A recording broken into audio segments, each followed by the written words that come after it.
Uh, First of all, thank you very much for your kind invitation to this important ESG webinar. We are going to present the Sustainability Governance Scorecard that was prepared by the Argüden Governance Academy, which is dedicated to improve quality of governance in all different domains. And Sustainability Governance Scorecard is basically developed to help speed up learning globally from global sustainability leaders. Next. Next, please. Okay, we conduct many activities as the Academy, and it's our main goal is to improve trust for organizations, which is critical for improving quality of life. Next, please. And our focus is not only on corporate governance, but also on public governance, NGO governance, global governance. And also we see governance as a culture to live together and build trusted institutions. That's why we are also developing programs for anywhere from 7 to 77 kids and all different types of generations. Next. Today, we have a number of different programs. You can check it from our website, but I'm going to focus on the Sustainability Governance Scorecard as the subject matter is the ESG Summit. Yes, please. The Academy also is the first Turkish institution to prepare an integrated report, and we are doing that since our inception. So we are trying to walk the talk with respect to transparency and being a trusted institution. Yes, please. The Sustainability Governance Scorecard has a number of goals. First of all, it tries to raise the awareness on SDGs on a global scale. And also with the motto that what you cannot measure, you cannot improve, we try to measure governance of sustainability efforts, not performance, but governance of sustainability efforts. The reason for this is that sustainability of sustainability efforts requires good governance around sustainability matters. And furthermore, sustainability performance is very context specific. It depends on the technology, geography, the environment in which a company operates in, and so forth.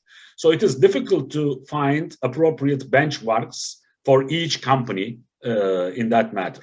However, how you approach sustainability activities is transferable across geographies, across industries. Therefore, we can learn a lot from many different companies when we look at it from this perspective as well. Therefore, that's what we try to measure. And I'm going to go over what we have found and how we did this. Yes, please. The first subject I would like to mention is that ESG, while a very broadly accepted acronym, is not doing justice to sustainability efforts. And I hope that in the future, this conference will be G's conference. Let me explain what I mean by this. Let's keep the previous one. ESG puts environmental and social and governance as an adjunct to financial reporting. Whereas what we need to do is to have an integrated thought process. This is one of the difficulties with using the ESG acronym. Second, environmental and social are not in the same domain as governance, because governance needs to be applied to all the activities, and it is not another item in the ESG. And finally, financial reporting is what the reflection of the economic activity and value created to a particular company, whereas what we need to focus on all the economic value creation throughout the value chain. Therefore, what we really need to do is governance of economic, environmental, and social impacts is the critical thing. This is why we feel that GS is a better acronym than ESG in terms of giving us a much better understanding about how we should be dealing with the sustainability matters. Yes, please. In this particular research, we have analyzed from public sources almost 200 global sustainability leaders in 7 different stock exchanges, all of which are Sustainable Stock Exchange Initiative signatories, and in 10 sectors. And we have defined them as global sustainability leaders because they made it into various sustainability indices that are relevant in their own stock exchanges. Next, please. And what we are looking at here is how they are providing governance into their sustainability activities. For example, is there a policy, purpose and value creation model that incorporates all the aspects of sustainability, including environmental, social, and economic impacts? Are these matters being reviewed by their boards? And is the board providing appropriate guidance and oversight on all these matters? And are they providing the incentive systems for the executive management team to look into these matters in a proper manner as well? At the same time, do they have the capabilities to review such matters? And what we try to look at there is, do they have any sustainability experience at the board level? And are they transparently sharing a skill matrix that involves sustainability in there? And then what we look at is, how are these companies reporting on their sustainability matters? Are they providing, for example, targets, or are they just reporting on what they have done good? Because the latter could be written by PR people, but when you incorporate targets in your reports, it means that it has to go through the CEO's oversight and so forth, and resources are properly put behind those targets. And how about the scope of implementation? Is it covering only a number of different areas, a few areas such as water or carbon emissions, or does it cover the full range of issues related to sustainability, including the social issues and so forth?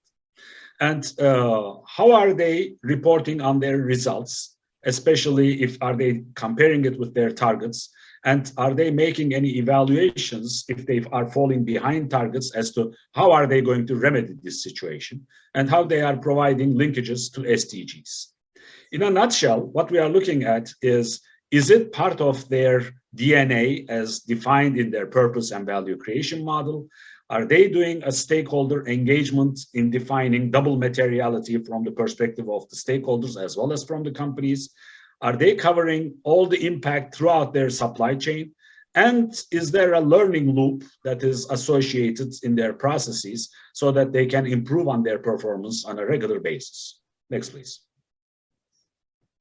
Therefore, global sustainability leaders, what we can learn from them, and even some of them are lacking in certain areas, this understanding, could provide us good examples as to how to approach to sustainability matters. We need to focus on sustainability by adapting a holistic approach, implementing continuous improvement, measuring efforts through fact-based impact analyses, and sharing sustainability targets transparently. So we have to have a shift in our understanding of a holistic approach to this matter. Yes, please. The results that we find is that particularly South Africa and Germany are performing a little better with respect to governance of sustainability. We divided about 200 companies into 5 different tiers. And it seems like tier 1 and tier 2 companies are focused more on these countries. And so we can look at different stock exchanges and these particular companies to learn from them how we can apply better governance on sustainability matters. Next, please. We have also identified it by industry. And what we see is that natural resources and consumer goods industries have companies who provide better governance on sustainability matters, perhaps for a number of different reasons. Natural resources investments are much more longer term, and they have to be much more sensitive about sustainability issues. Otherwise, their projects get into a lot of risk. And also there are stricter regulations around what they are doing. So that's why perhaps it's pushing them to provide a better governance on sustainability matters. And consumer goods are quite sensitive because of their consumers. They are putting a lot of pressure in these matters. So it seems like both customer pressure as well as regulation and having a long-term perspective on the activities that you are conducting seem to have a positive impact on how companies provide governance on sustainability. Another thing that we have identified was that voluntary initiatives tend to help companies over a period of time. And those companies who have adopted these voluntary initiatives, such as the UN Global Compact, integrated reporting, either SASBs or GRIs standards, because these are voluntary, at least as of now, although it's likely to change in the near future. Those companies who have adopted them are having a more integrated approach to sustainability, and it shows in our evaluations as well. As you can see, each country has a number of companies in different tiers, and especially the white ones are also getting good scores on the depth of not only coverage of their sustainability efforts, but also depth of their sustainability efforts. A lot more information is available publicly on our website. Thank you. Next one. The first item that we are focusing on is the responsibility of the boards. As I mentioned, are they providing appropriate guidance and oversight on the full sustainability matters? Are they providing incentives? And do they have the capability to do these things in a proper manner? Are being evaluated from publicly available sources for these companies. For example, okay, next, move please. Next one. Next, okay. No, the previous one, please. Okay, what we see is that although there is an increase in the first line in publishing skill matrix from last year to this year, from 36% to 54%, first time it passed the majority of the global sustainability leaders. Please note that these are global sustainability leaders. They made it into sustainability indices, that they are being traded because of their sustainability performance. Yet, even half of them are not providing a skills matrix of their boards, and only a third of them have sustainability as a skill they have listed in their skill matrix. Although this was only 8% last year, there is significant improvement there. There is big room for improvement in that area. And the India seems to have made a big impact in this case. Kübra and I had a visit in 2019 to India. They invited us to for us to share our reports at that time, and they were quite interested in the skills matrix. And last year they made it into a regulated regulation to publish skill matrix. I guess that is helping them with this significant development. But we really believe that it is important to give this publicly to increase the confidence of stakeholders to the companies. Next, please. In our report, although I'm not going to go into detail in all of these, we provide a lot of good examples that other companies can learn from. So it is not only the approach that we are measuring, but also many companies are doing good examples of these matters. For example, this one is a great skills matrix because it provides board diversity level of experience for general management and technical capabilities.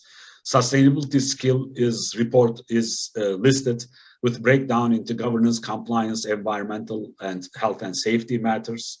So it really provides a good example of how this board is capable of handling sustainability matters in their deliberations. Next, please.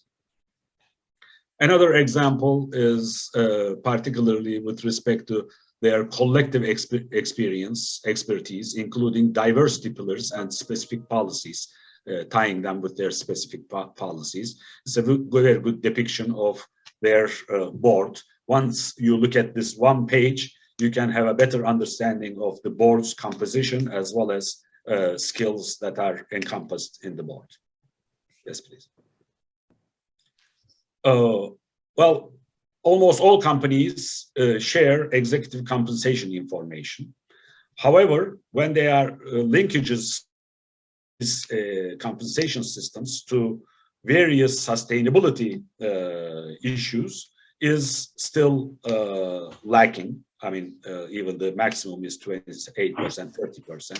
So there is big room for improvement in this area. Yes, please. However, once again, there are good examples of how sustainability targets are incorporated into executive compensation in a number of different companies.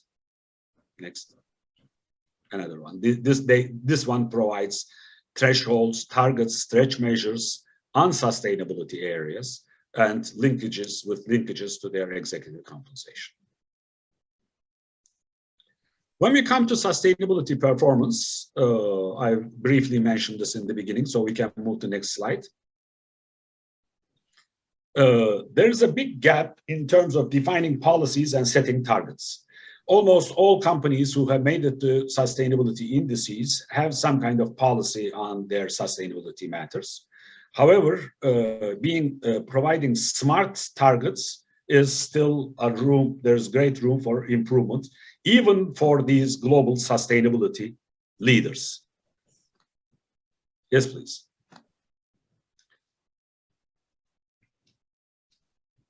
Okay, next. However, there are good examples such as Linda from US, who is providing a holistic approach in target setting process that considers assessments of the company as well as stakeholder priorities in defining long-term targets, and shares the accomplishment status annually for each target and provides linkages to environmental and social and governance targets in their with their prioritization of their SDGs. Next, please. Here they tie it with the SDGs, as you can see. Okay. So one area for further improvement still is that target setting is generally made for companies, their own operations. However, they have very significant impacts with their purchasing decisions, with their partnering decisions, their choice of suppliers, and so forth in terms of sustainability. So considering their whole value chain and ecosystem and providing targets for those could actually help the carbon emissions, the water, saving water, and so forth on a global scale, a lot more than what one can do in their own operations. Furthermore, this kind of an outlook can provide innovative solutions which are much more economic, because there are significant room for improvement when you look at it from this perspective. Let me give you an example. You may have to invest significant sums to reduce water utilization in your own factory. However, if you look at the whole value chain, you may have to redesign some of your products so that their water utilization throughout their life cycle could be improved much more significantly. And that this might be even more economic. If you further raise your perspective and look at the water basin that you are looking into, that you are pulling from, there may be only some training programs that may be applied to agriculture, which is a source of terrible utilization of water. And you can save significantly more water with only training and very economic manner in your water basin. So the way we need to look at it is from the value chain perspective and ecosystem perspective to make a bigger impact on the sustainability matters. Next, please. And there are good examples of these as well. For example, this Indian company is sharing Scope 3, defines their Scope 3 results and targets, and pulls it into different categories, shares this long-term target about emissions in a data-based manner. Next, please. And prioritizes stakeholders, defines engagement methods because this engagement, stakeholder engagement, is very important to be able to identify these potential improvement areas as well. And this particular company is reporting on those matters as well. Next, please. And this one is allocates a CSR budget for stakeholder consultation and improving their understanding of the issues. And also allocates some budget for impact assessment on material issues, which is very important because if you don't measure, you cannot improve. Yes, please. Kübra, I think I would like to leave at this point to you to get some information about how companies are dealing with the SDGs, which is a very important area. Although 5 or 6 years have passed, we have long room. We have a lot of room for improvement in this area. Thank you. Yes, I'm happy to move forward. So as Dr. Argüden mentioned, this slide is about SDGs. We also analyze about how corporations are dealing with the SDGs. In 2019, the UN Secretary General had talked about the fact that there is a purpose action gap. So as part of our research, we drew a picture of this gap through public reports. And accordingly, at the moment, there is a more positive trend towards adapting the Sustainability Development Goals compared to last year. However, as Dr. Argüden just mentioned, there are indeed some opportunities for improvement, especially regarding also sharing the results. So they are linking, corporations are linking their strategy to SDGs. However, are they actually also publishing the results for it? And I just want to quickly mention here the SDGs that are mostly linked, and those are SDG 13, climate action, SDG 8, which is decent work and economic growth, SDG 12, responsible production and consumption. Those have scored highest in terms of getting picked up, and the sustainability development goals with the lowest alignment were SDG 14, life in water, and SDG 16, peace, justice, and strong institutions. In fact, these are critical areas where the contribution of the business world must be strengthened. If you could move to the next slide. Thank you. 1 second. So this is another chart that points out to goal action gap, focusing on regions.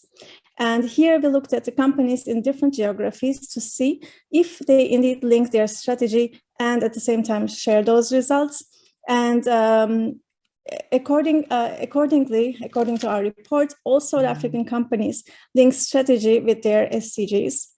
Turkey has a rate of 93%, and then the rate is higher than 80% for Germany, for the UK, and for the USA. The countries which have a lower rate for linking strategy to SDGs are India and China.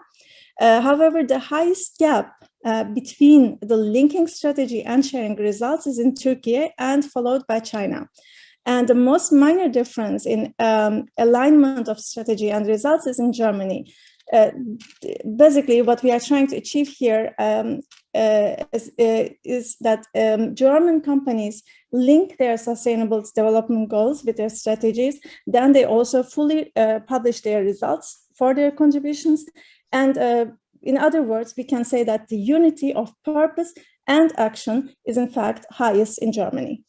If we could move to the next slide, please. Another issue we examined is a goal action gap for sectors. Here we examined the sectors that link their strategy and whether they consequently share the results, but on a sector basis, as I mentioned, and we found out that machinery and equipment, automotive and pharma sectors are the ones with the lowest gap between strategy and results alignment. Next slide, please. So this table shows which sustainable development goals various sectors have adopted. So if you could see a box in color, that goal has been adopted and linked with at least half of the companies in that specific industry.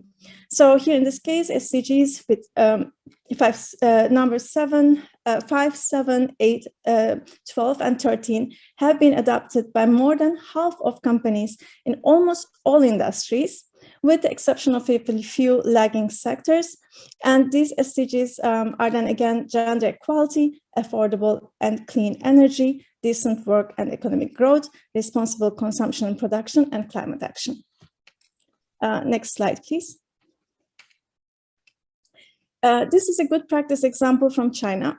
The name of the company is called the Hong Kong and China Gas Company. It's a utility company. In this example, we can see that the company prioritizes and focuses on the 4 SDGs where they think that they have most impact on society. So potential positive and negative impacts are listed for each selected SDG, and actions and results are also shared, supported with numbers, which is what we have been looking for in our research. For example, they specified the goal of providing safe, clean drinking water to 2.38 million customers, which is then a positive impact on society. But they also mentioned about producing the wastewater and gave numbers, which would be then a negative impact on society or an externality. Next slide, please. This is now our section called Sustainability Journey. And here we include an analysis on the topics of value creation, materiality, supply chain, development, and learning. Next slide, please. This is a table on materiality, and our results show that 89% of the companies share a list of material sustainability issues, and 90% share the process for selecting material issues. All companies in consumer goods and more than 95% in natural resources share information on materiality. German and Chinese companies show outstanding performance in various areas of materiality that we have examined. However, all countries have the potential to improve when it comes to sharing a materiality matrix, because only half of the companies that we have analyzed have actually shared a materiality matrix. Next slide, please. This one is a good practice example from Evonik. This is a German chemical company. As we all know, it shares a materiality matrix for various ESG topics. And then you can see on the chart that it highlights the top 3 and then also the top 10 sustainability issues, both for the company and as well as for its stakeholders. Next slide, please. This slide is about supply chain assurance. Basically, leading companies take responsibility for sustainability, not only for their own operations, but also for the supply chain. They encourage their suppliers so that they implement the same sustainability approach. This is important for the adaptation of the culture throughout the entire value chain. And we also evaluated, of course, the companies in this regard, and we based it on publicly available data. Our results are the following. 96% of companies share the supply chain audit process. Within these audits or controls, 85% of them make evaluations according to the ethical principles, compliance or declaration. 84% do internal audits. 62% of them have even third-party verification, and 63% of them look for certification. Next slide, please. This slide is a good practice example from Turkey. The company is called Migros, it's a supermarket chain, and this is on the topic of supply chain. Currently, global standards are indeed increasing in terms of auditing suppliers. In this example, the supplier audit covers various ESG issues. With the help of the SEDEX audit, product safety, ethical issues, environmental issues are all evaluated. And in this case, from the evaluation that Migros did, out of 500 of their supplier audits, around 80% were found to comply with their audit standards. Next slide, please. Actually, with this slide, I would like to switch back to Dr. Argüden. Okay, in a nutshell, thank you for listening to us. In a nutshell, what we want to repeat is that ESG is not necessarily the best acronym for looking at sustainability matters. because we have to have an integrated approach to looking at economic, environmental, and social issues, including policies developed and approved by the board, all the way to incentive systems and completing the learning loop by comparing with targets where we are and what type of measures we are taking, and transparently sharing this information with all the shareholders. Therefore, we need to shift our understanding into G's from ESG. And our report is quite detailed. We provide many more examples by reviewing the publicly available information from these 200 global sustainability leaders.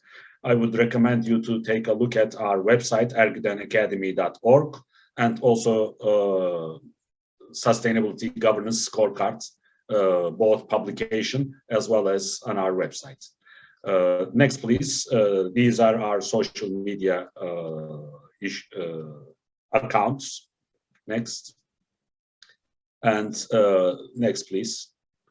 And we are collaborating with a lot of international and local institutions in developing different methodologies. Next, please. And I would like to thank our donors for our foundation that enables us to conduct such research and numerous education programs. And next, you can find our number of different years Sustainability Governance Scorecards at the link that is listed here. Thank you very much for listening to us, and we appreciate the opportunity to share our research with all the people. Thank you very much.